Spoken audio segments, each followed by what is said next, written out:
The rope sawed at her ankles. Upside down, the world was a sickening kaleidoscope of rough wood, muddy boots, and faces. Cruel faces, twisted by self-righteous fury, blurred by the rush of blood to her head. The raw hemp bit deep, a fiery ring against her skin, a physical manifestation of the town's judgment. Elias choked on the thick, cold air, her breath catching in ragged gasps that did nothing to ease the pressure building behind her eyes, the pounding in her temples. This was it. This was the end, delivered by the hands of people who would watch a woman hang for a single, desperate act born of hunger and fear. The loaf of bread lay forgotten on the dusty ground below, a symbol of her crime and her undoing. Shame burned hotter than the rope, a searing heat that she wished could consume her entirely. A woman's voice, sharp and brittle as ice, rose above the murmuring crowd. Let her swing. A thief deserves no less. Nods of agreement rippled through the onlookers. They were eager for the spectacle, for the confirmation of their own virtue against her perceived sin. Elias closed her eyes, a futile attempt to shut out the world, to find a sliver of dark peace before the final plunge. The smell of horse manure and damp earth filled her nostrils, overlaid with the metallic tang of fear. She thought of nothing, wanted to think of nothing, just wanted the crushing weight of existence to lift. But the moment stretched agonizingly. The expected drop did not come. Instead, the murmur shifted, lowered, like a tide pulling back from the shore. Curiosity, then irritation, replaced the bloodthirsty anticipation in the voices below. Elias, through the haze of pain and dizziness, tried to make sense of it. What was happening? Had they changed their minds? No, their faces were still hard, unforgiving. She forced her eyes open, tilting her head back despite the agony, seeking understanding in the upturned faces. They weren't looking at her anymore. They were looking beyond the crude gallows, towards the edge of the small, desolate gathering. There, set slightly apart from the press of bodies, stood a man. He was tall, his posture straight and unyielding, like a weathered fence post against the relentless plains wind. A wide-brimmed hat shadowed his face, but his eyes, she felt rather than saw, were fixed on the scene. Not with the ghoulish fascination of the others, but with a stillness that drew the air around him taut. He hadn't moved, hadn't spoken, since she'd been strung up. He simply stood, a silent, immovable challenge to the proceedings.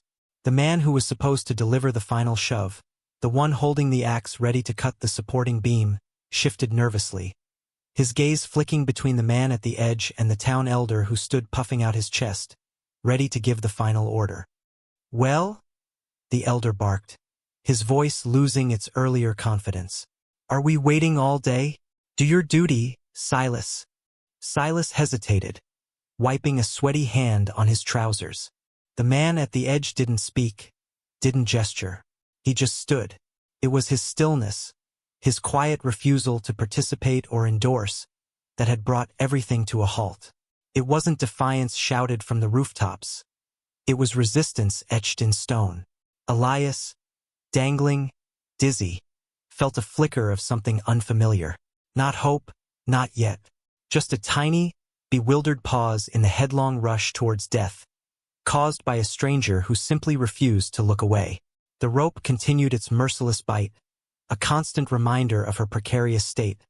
But for the first time in hours, the absolute certainty of the end wavered. The townsfolk felt less absolute under the weight of his silent observation.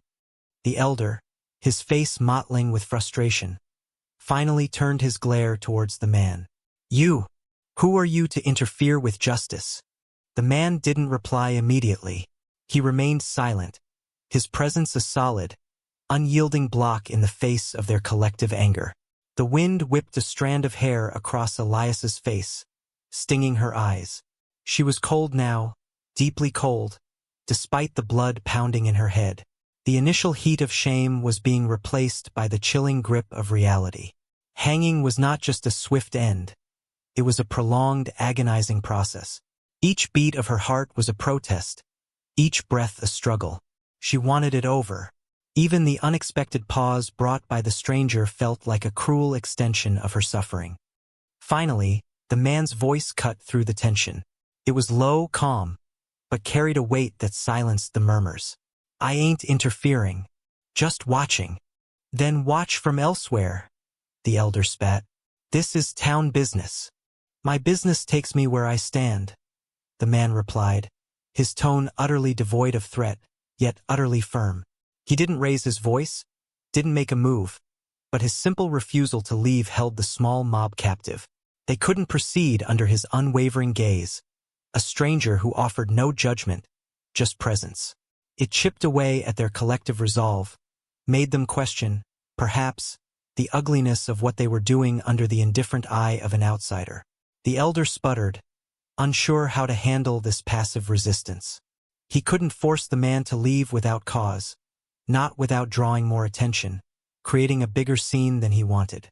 The man wasn't threatening, wasn't obstructing, merely observing, and his observation felt heavier than any obstruction.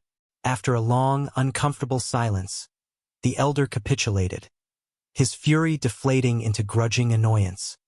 "Cut her down," he growled, waving a hand dismissively. "She'll be banished. Let the wilderness have her." The reprieve felt less like salvation and more like a delayed sentence. The rope was cut, abruptly. Elias plummeted the short distance to the ground, landing hard in a heap of limbs and agony.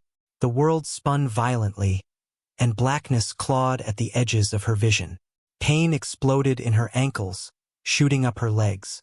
She lay there, gasping, curled on the cold earth. The rope burns a searing brand. She heard shuffling feet, retreating voices. The crowd dispersed, their appetite for hanging denied, replaced by a morbid curiosity about the banished woman and the strange, silent man. When the last footstep faded, silence descended, broken only by the wind and her own ragged breathing. She didn't move, couldn't move, just lay there, broken, discarded, waiting for the inevitable end the wilderness promised.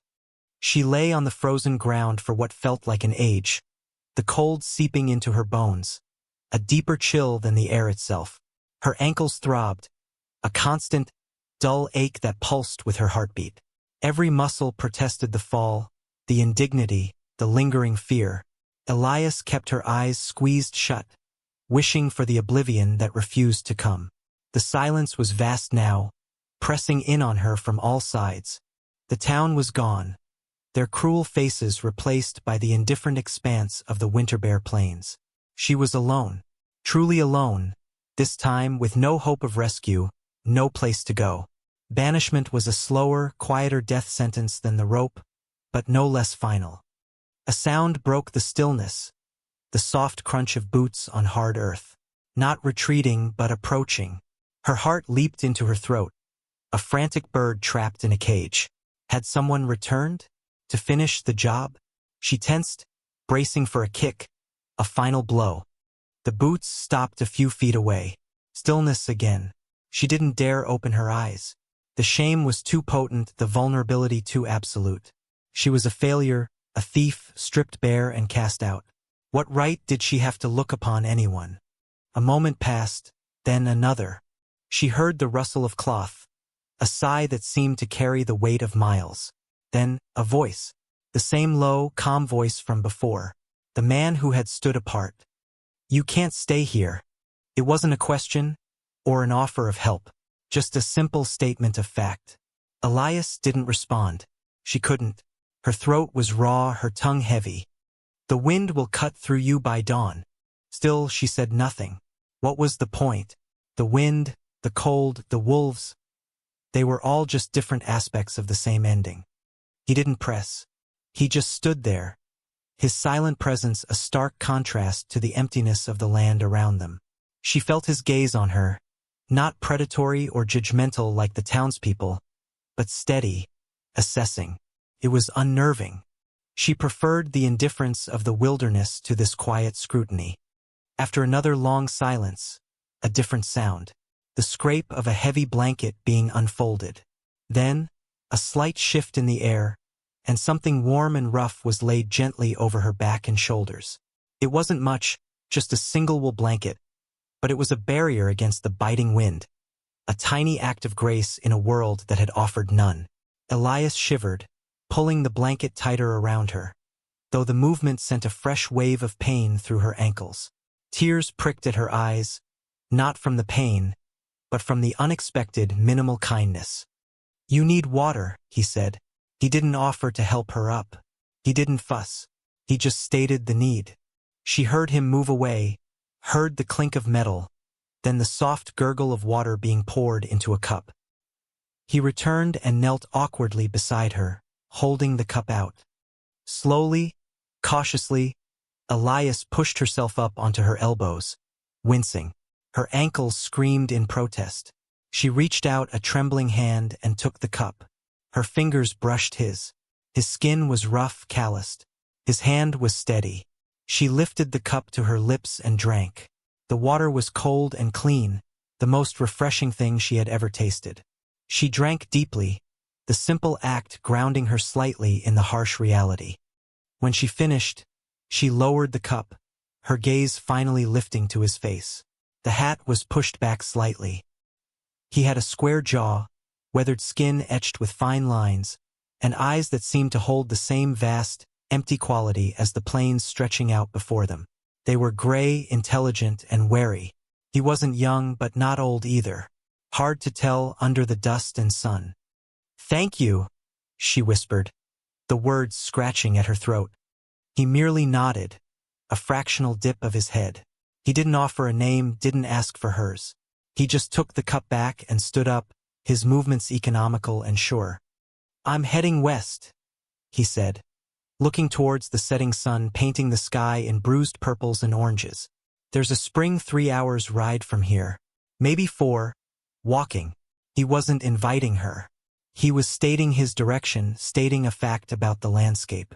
The choice, unspoken, was hers. Die here or try to follow. Elias looked at the vast, empty space he indicated. 3 or 4 hours walk. On injured ankles. Felt impossible. But staying here meant certain death. Her gaze flicked back to him. He wasn't looking at her, but at the horizon. He wouldn't wait. He wouldn't plead. If she didn't rise, he would leave. The realization hit her with the force of a physical blow. He hadn't saved her. He had merely provided a brief, conditional pause. Survival was still entirely up to her. Clenching her jaw, she pushed herself further, ignoring the burning pain. Getting to her feet was an agonizing ordeal. She stumbled, almost fell, but caught herself, leaning heavily on a knee. He still didn't offer a hand. He just watched patiently, silently. Finally, trembling, dizzy, she stood, swaying slightly, the blanket clutched around her. "West," she echoed, the single word a question and a commitment. He turned to look at her then, a long, measuring look. There was no pity in his eyes, only a quiet assessment. Then, he simply turned and began to walk towards the setting sun. He didn't look back. Elias hesitated for only a moment, the pain in her ankle screaming, the fear a cold knot in her stomach. But the alternative was worse. She gathered the tattered remnants of her dignity, pulled the blanket tighter, and hobbled after him, one painful step at a time. The world was still harsh, still unforgiving, but she was moving. The journey was a blur of pain, exhaustion, and biting cold. Elias stumbled along behind the man, whose name she still didn't know. He set a steady pace, never too fast, but never slowing down either. He didn't speak, didn't complain. He seemed as much a part of the desolate landscape as the rocks and the dry, whispering grass. Her ankles swelled and ached with every step, but the fear of being left behind pushed her onward. She focused on his back, a dark silhouette against the vast, indifferent sky, and put one foot in front of the other. Survival became a simple, brutal rhythm. He stopped occasionally, not to rest her, but to survey their surroundings with an unnerving stillness. He seemed to read the land, the faint tracks, the distant shapes on the horizon. Once, he stopped abruptly, holding up a hand without turning. Elias froze, her heart pounding. She saw nothing, heard nothing but the wind. He waited utterly still, for a long moment, then gave a short, sharp nod and continued. Later, she saw the faint, retreating dust plume of riders far in the distance. He had sensed them, perhaps heard them when she could not. He offered protection not with words, but with vigilance. They found the spring just as the last light faded, a small miracle of clear water bubbling from the rocky ground. He let her drink first, watching silently. The water was icy cold, shocking her teeth, but it was life. While she drank, he gathered dry brush, moving with quiet efficiency. Soon, a small, flickering fire fought back the encroaching darkness. He offered her a piece of jerky, tough, salty, but sustenance. They ate in silence, the firelight dancing on their faces, highlighting the exhaustion etched there. She watched him across the flames. In the firelight, his face seemed less harsh, the lines around his eyes the mark of sun and wind, not cruelty. He wasn't unkind, she realized. He was simply necessary. Like the fire, like the water. He provided what was needed, without fuss, without expectation. He hadn't rescued her. He had merely provided the conditions under which she could survive. It was a subtle but profound difference. "My name is Elias," she said, the words feeling strange and small in the vast night. He looked at her, his gaze steady. "Finn." That was all. A name offered, a name received. It felt like a cornerstone laid in the shifting sands of their shared isolation. There was no past spoken of, no questions asked. The rope, the town, the shame. It was as if it had all happened to someone else in a different lifetime. Here, under the indifferent stars, they were just two figures against the immense canvas of the land, reduced to the simple imperatives of survival. Over the next few days, they continued west. Elias's ankles slowly improved, the pain easing to a dull throb. She grew stronger, her steps surer. She learned to read Finn's silent cues, to anticipate his needs, to contribute in small ways, gathering wood, keeping watch while he slept. The fear that had been her constant companion began to recede, replaced by a grim determination. She was still vulnerable, still far from safety, but she was moving, adapting, surviving. She was learning to exist in this harsh world, not just endure it. One evening, as they huddled by a small fire, a coyote howled nearby, a long, mournful cry that sent shivers down her spine. Elias flinched, her gaze darting into the darkness. Finn didn't react outwardly, but his body subtly tensed. He didn't say anything, didn't move towards her, but his presence felt like a solid wall against the unseen threat. It was in these moments of shared vulnerability, of unspoken watchfulness, that the bond between them deepened. It wasn't affection, not yet.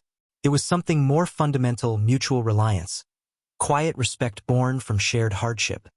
He never asked about the rope, about the town, about the bread, and she never offered the story. The past was a burden shed, a skin left behind. What mattered was the present, the miles ahead, the next source of water, the next night's shelter. Elias, the woman who had been shamed and discarded, was slowly, painstakingly, rebuilding herself on the foundation of grit and necessity. Finn was not her savior, but the silent, steady ground beside her, allowing her to find her own footing. She was learning to stand on her own, even when the world was upside down. They walked for many more days, the landscape slowly changing, softening around the edges. Hills gave way to rolling plains, then distant, blue-hued mountains appeared on the horizon. Elias felt the change within herself as well. The constant ache in her ankles became a dull memory. Her steps were firm, her breathing deep. She had learned to read the signs of the land, to spot water sources that would have been invisible to her before, to feel the subtle shifts in the wind that signaled changing weather. The shame that had burned so fiercely now felt distant, a ghost from another life. It hadn't vanished entirely, perhaps it never would, but it no longer defined her. She had survived. Against the town's cruelty, against the wilderness's indifference, against her own despair. She hadn't just endured. She had grown stronger in the breaking. Finn's presence had been the catalyst, the unwavering anchor that had allowed her to pull herself from the depths. But the strength had come from within her. Their communication remained sparse, a language of shared glances, quiet movements, and simple, essential words. But the silence between them was no longer empty. It was filled with mutual understanding, with the quiet knowledge of what they had faced together, and what they had found in each other's presence. Not solace, not rescue, but resilience mirrored and amplified. One afternoon, they reached a small, sheltered valley where a stream ran clear and cold. It felt different here, a place of quiet abundance after the stark plains. Finn stopped, his gaze sweeping the valley. "Good place," he said, the most words he had strung together in days. Elias looked around. Lush grass grew along the stream banks, cottonwoods offered shade, and the air felt softer, warmer. It was a place to rest, to recover, perhaps even to stay for a time. It was a choice, not an imperative. For the first time since the rope, Elias felt a sense of possibility open up before her. She looked at Finn. He was watching her, his expression unreadable as ever, but without the constant vigilance of the trail. There was a quiet acceptance in his gaze. He wasn't waiting for her to falter. He was waiting for her to decide. "Yes," she said, her voice steady. "It is." She hadn't been saved. She had been given space to save herself. The man who stood his ground, who refused to let her be erased by judgment, had not swooped in like a hero. He had simply stood beside her, a silent, capable presence, and in doing so, had shown her the unwavering ground within herself. She was no longer the vulnerable woman dangling from a rope, or the broken creature huddled on the cold earth. She was Elias, survivor, tempered by hardship, strong in her own right. The journey had been long, the scars were deep, but standing there, in the quiet valley, with the silent man beside her, she felt not the weight of the past, but the quiet dignity of the present and the resilient promise of a future, earned one painful step at a time.